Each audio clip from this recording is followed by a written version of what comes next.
Hello बच्चों, स्वागत है आप सबका आपके अपने यूट्यूब चैनल दोस्त इन बायोलॉजी पर। आज अपन पढ़ेंगे माइटोकॉन्ड्रिया। इसको हिंदी में अपन बोलते हैं सूत्रकणिका। इसके पिछले वीडियो में मैंने आपको पढ़ाया था प्रोकैरियोटिक सेल या बैक्टीरिया के बारे में। तो आज हम पढ़ेंगे माइटोकॉन्ड्रिया के बारे में कि माइटोकॉन्ड्रिया होता क्या है। ये एक कोशिका का कोशिकांग होता है, यानी कोशिका का ये एक अंग होता है जो उसके अंदर रहता है, माइटोकॉन्ड्रिया। सबसे पहले अपन बिना समय गवाए आज स्टार्ट करते हैं कि माइटोकॉन्ड्रिया रियल में होता क्या है। तो जो माइटोकॉन्ड्रिया की अंदर की संरचना होती है वो ऐसी दिखती है, कोशिका के अंदर ही होता है ये, इसलिए अपन इसको बोलते हैं कोशिकांग। मैंने यहाँ पर लिख रखा है ऊपर देखो, पावर हाउस ऑफ सेल, यानी कोशिका का शक्ति घरक बोलते हैं माइटोकॉन्ड्रिया को। अब वो कोशिका का शक्ति घरक को क्यों बोलते हैं माइटोकॉन्ड्रिया को, वो भी देखना। क्योंकि माइटोकॉन्ड्रिया से अपन को क्या मिलती है, एनर्जी मिलती है, इसलिए इसको अपन बोलते हैं power house of the cell या कोशिका का शक्ति घरक। ठीक है, समझ में आएगी, ऊर्जा मिलती है अपन को, शक्ति मिलती है। दूसरी बात, इसकी खोज किसने की? सबसे पहले माइटोकॉन्ड्रिया की एक साइंटिस्ट था जिसका नाम था कोलिकर। कोलिकर एक साइंटिस्ट था जिसने इसकी माइटोकॉन्ड्रिया की सबसे पहले खोज की थी। इसके हिंदी में अपन बोलते हैं सूत्रकणिका। ठीक है। दूसरा पॉइंट, इंपॉर्टेंट पॉइंट ये है, ये बहुत इंपॉर्टेंट पॉइंट है, कंपटीशन वगैरह में भी आ जाता है कि माइटोकॉन्ड्रिया किन में अनुपस्थित होता है। चार ऑप्शन दे देता है, तो याद रखना जो आरबीसी कोशिका होती है ना अपने अंदर, तो आरबीसी की कोशिकाओं में माइटोकॉन्ड्रिया अनुपस्थित होता है। ये चीज भी आपको याद रखनी है, आरबीसी कोशिकाओं में। इसके अलावा आरबीसी की कोशिकाओं में केंद्रक भी अनुपस्थित होता है, ये भी चीज याद रखनी है। देखो ये चीज याद रखनी, इसलिए इंपॉर्टेंट है, कंपटीशन में आता है आरबीसी वाला। रेड ब्लड कॉर्पसेल्स इसकी फुल फॉर्म होती है। इसके अलावा जो माइटोकॉन्ड्रिया जो इसका नाम पड़ा, ये नाम किसने दिया? सबसे पहले तो एक साइंटिस्ट था सी बेंडा। नाम में अलग अटपटा है थोड़ा, तो आपको याद रह जाएगा कि माइटोकॉन्ड्रिया नाम किसने दिया था, सी बेंडा ने दिया था। पर इसकी खोज किसने करी थी? कोलिकर नामक साइंटिस्ट ने इसकी खोज करी थी। ठीक है। इसके अलावा इसका कार्य देखो, कार्य क्या है? इसके दो कार्य मेनली, एक तो एनर्जी देता है। एनर्जी किस रूप में देता है? ये एटीपी के रूप में। किस रूप में देता है? एटीपी के रूप में।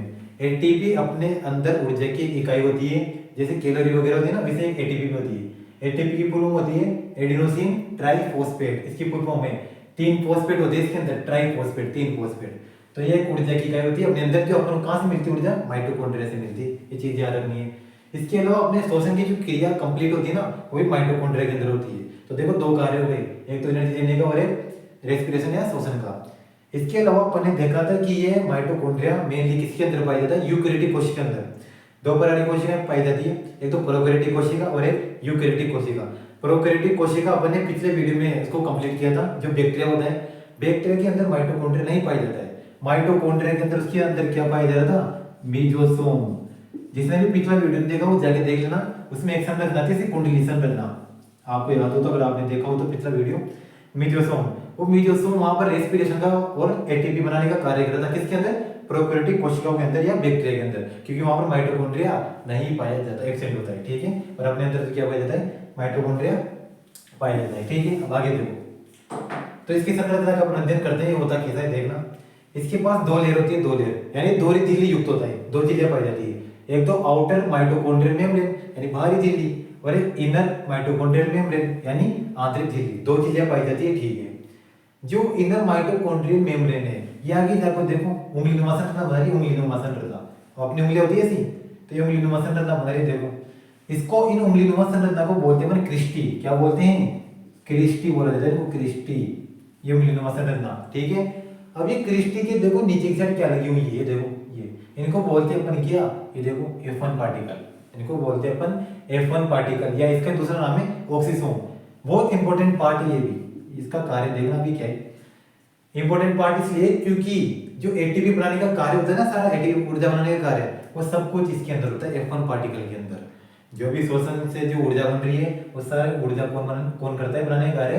F1 पार्टिकल या ऑक्सीसोम करता है। मतलब एटीपी बनाने की जो क्रिया है ना, प्रक्रिया, एटीपी बनाने की प्रक्रिया, उसको अपन क्या बोलते हैं? फॉस्फोरिलीकरण बोलते हैं।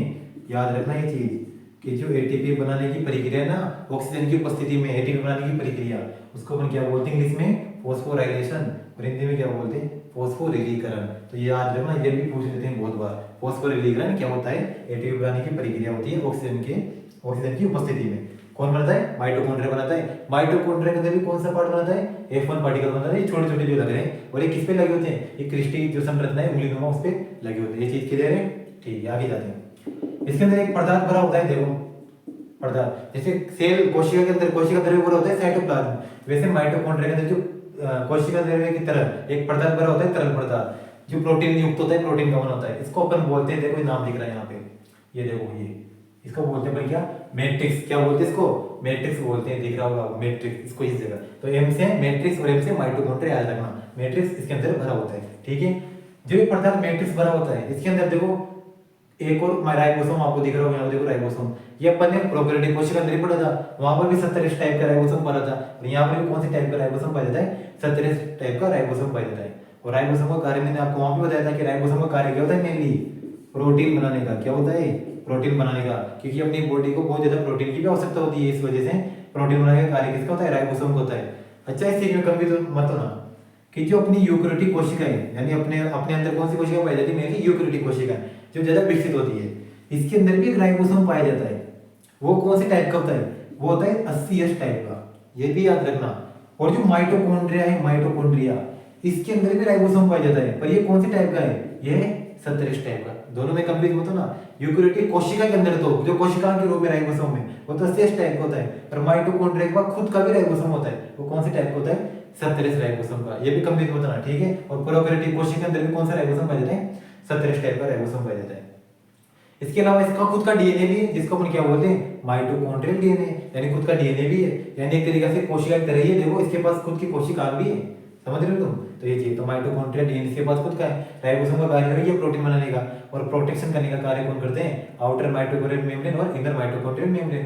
क्रिस्टी में तुम्हें बताई दे कि F1 पार्टिकल होते हैं और इसके द्वारा एटीपी बनाते हैं, एटीपी बनाने का कार्य करते हैं, उस प्रक्रिया को क्या बोलते हैं, फॉस्फोराइलेशन बोलते हैं।